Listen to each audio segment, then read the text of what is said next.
আসসালামু আলাইকুম রহমতুল্লাহ। সুপ্রিয় দর্শক শ্রোতা মণ্ডলী, ভাই ও বোনেরা, কেয়ামতের দিন নেকির পাল্লা ভারী করবে যে 9টি আমল।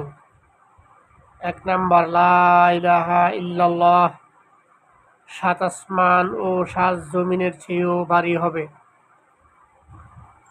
2 নাম্বার, সুখে ও দুঃখে সবসময় আলহামদুলিল্লাহ বলা।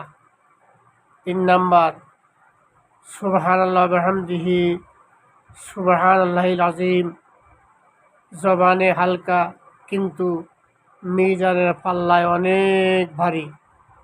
4 নাম্বার, কিয়ামতের ময়দানে উত্তম চরিত্রের লোকদের আমলনামা হবে 7 আসমান ও 7 জমিনের চেয়েও ভারী।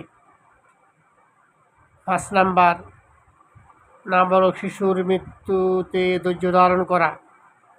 6 নাম্বার, কেউ মারা গেলে জানাজা অংশগ্রহণ করা। 7 নাম্বার, দান সদকা করা। 8 নাম্বার, দুনিয়ার স্বার্থের ঊর্ধ্বে উঠে নিজেদের রাগ থেকে বিরত থাকা। 9 নাম্বার, আল্লাহর পথে মানুষদেরকে আহ্বান করা।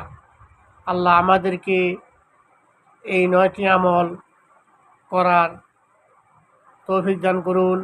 সকাল বিকাল সব সময় হাঁটতে বসতে চলতে ফিরতে খাইতে লইতে রাতে দিনে সব সময় আফজালু জিকির লা ইলাহা ইল্লাল্লাহ।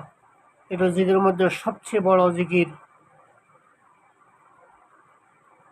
সুবহানাল্লাহ বিহামদিহি সুবহানাল্লাহিল আযীম।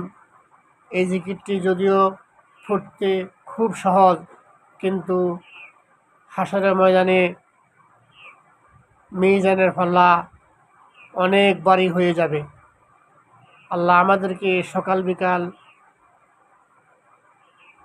লা ইলাহা ইল্লাল্লাহ এবং সুবহানাল্লাহ বিহামদিহি সুবহানাল্লাহিল আযীম বেশি বেশি করে পড়ার তৌফিক দান করুন। আল্লাহ আমাদের সবাইকে এই আমলটি শেয়ার করে অন্যদেরকে জানিয়ে দেওয়ার তৌফিক দান করুন। আমিন। আসসালামু আলাইকুম ওয়া রাহমাতুল্লাহি ওয়া বারাকাতুহু।